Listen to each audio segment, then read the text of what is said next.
प्रिय दोस्तों नमस्कार। मेरे चैनल भविष्य स्कंद में आपका स्वागत है।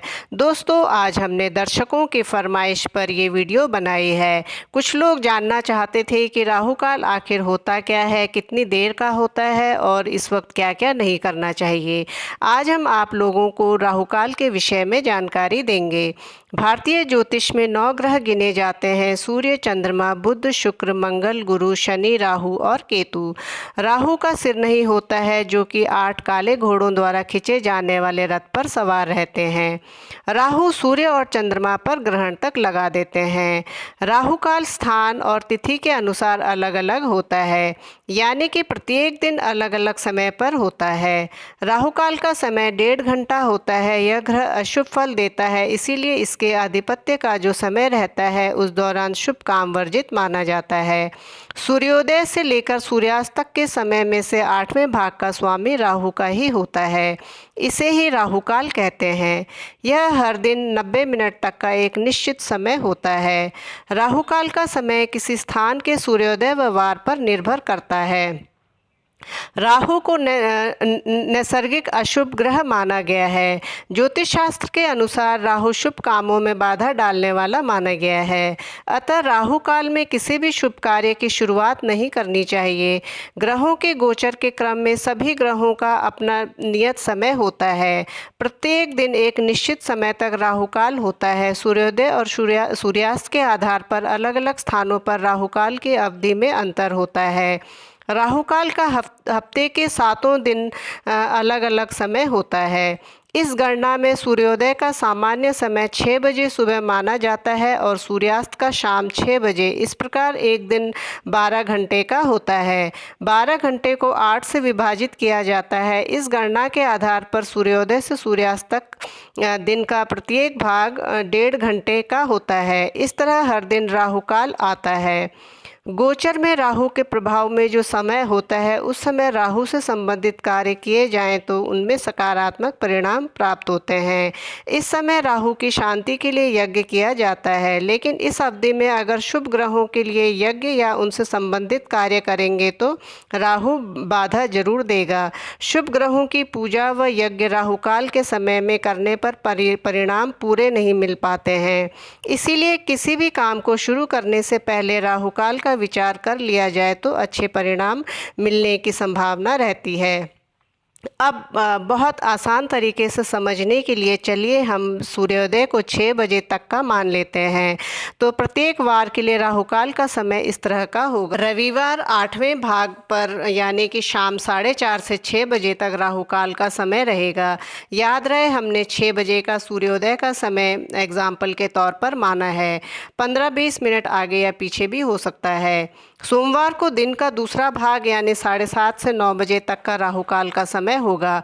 फिर मंगलवार को दोपहर 3 से 4:30 बजे तक का राहु काल का टाइम होगा, जो कि 7वां भाग होगा। बुधवार को 5वें भाग दोपहर में 12 से 1:30 बजे तक का समय रहेगा राहु काल का। गुरुवार को दोपहर 1:30 बजे से 3 बजे तक का समय यानी दिन का 6ठा भाग राहु काल का होगा। शुक्रवार को दिन का 4था भाग राहु काल का होता है, यानी सुबह 10:30 से 12 बजे तक का। शनिवार को तीसरे भाग में सुबह 9 बजे से 10:30 बजे तक का समय राहु काल का होगा। राहु काल का विचार दिन में ही किया जाता है। ज्योतिष गणना के अनुसार यह काल कभी सुबह, कभी दोपहर तो कभी शाम के समय आता है, लेकिन सूर्यास्त से पहले ही पड़ता है। बहुत से ज्ञानी लोगों के अनुसार राहु काल का विशेष विचार रविवार, मंगलवार तथा शनिवार को जरूरी माना गया है। बाकी के दिनों में राहु काल कम प्रभाव देखने को मिलता है। अब जाने राहु काल के दौरान क्यों नहीं करना चाहिए, क्या नहीं करना चाहिए। राहु काल में यज्ञ, पूजा, कथा आदि की शुरुआत ना करें। राहु काल में बिजनेस आरंभ भी नहीं करना चाहिए। यात्रा न करें। अगर बहुत ही ज़रूरी हो तो घर से दही, गुड़, पान या कुछ मीठा खाकर जरूर निकलें। फिर घर से निकलकर 10 कदम उल्टा चलें और फिर यात्रा पर निकलें। या आप ऐसा भी कर सकते हैं कि घर के आसपास ही जिस भी वाहन में आप जा रहे हैं उसका एक चक्कर लगाकर कर आ जाएं और फिर यात्रा शुरू करें। मुंडन, सगाई, धार्मिक कार्य, गृह प्रवेश, विवाह जैसे कोई भी मांगलिक कार्य ना करें। यदि मजबूरीवश करना भी पड़ जाए तो पहले हनुमान जी को गुड़ का भोग लगाकर पंचामृत रखकर हनुमान चालीसा पढ़ें और पंचामृत पिएं और गुड़ खाएं।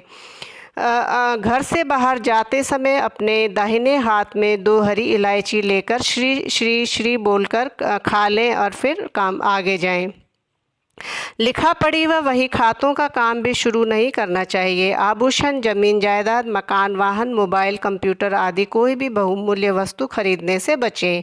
यदि आप किसी कार्य विशेष के लिए राहुकाल के शुरू होने से पहले ही निकल चुके हैं तो राहुकाल के समय अपनी यात्रा या कोई भी काम रोके नहीं, क्योंकि वो आप पहले ही शुरू कर चुके हैं। शेयर बाजार में भी निवेश करते समय राहुकाल का अवश्य ध्यान रखें, अन्यथा नुकसान की संभावना रहती है। आइए अब जानें राहुकाल के दौरान आप क्या क्या कर सकते हैं। राहुकाल के दौरान यदि राहु से संबंधित कार्य किए जाएं तो सकारात्मक परिणाम मिलते हैं। राहुकाल में राहु ग्रह की शांति के लिए यज्ञ, अनुष्ठान आदि आप कर सकते हैं। यदि आपकी कुंडली में काल सर्प दोष है और आप उसके लिए अनुष्ठान कराना चाहते हैं तो राहुकाल में भी कराया जा सकता है। राहु ग्रह की शांति हेतु चींटी व पशु पक्षी को यदि आप कुछ अनाज डालते या खिलाते हैं तो तुरंत ही सकारात्मक परिणाम मिलने शुरू हो जाते हैं। बीमारी या अन्य परेशानी से छुटकारा पाने के लिए यदि आप राहु यंत्र धारण कर रहे हैं तो राहु काल में आप इसे धारण कर सकते हैं। अतः किसी भी शुभ कार्य को करते समय राहु काल पर अवश्य ही विचार कर लें। तो दोस्तों, ये था राहुकाल के बारे में पूर्ण जानकारी। मुझसे जुड़े रहने के लिए मेरे चैनल को सब्सक्राइब करें, वीडियो को लाइक और शेयर करें। यूं ही देखते रहें और अपने परिचितों, मित्रों और करीबियों को देखने के लिए प्रेरित करें। हम फिर हाजिर होंगे आपके लिए रोचक और लाभकारी जानकारी लेकर। आपका दिन खुशमिजाज, मन प्रसन्न व भविष्य उज्जवल हो, इन्हीं शुभकामनाओं सहित हमें इजाज़त दें। धन्यवाद।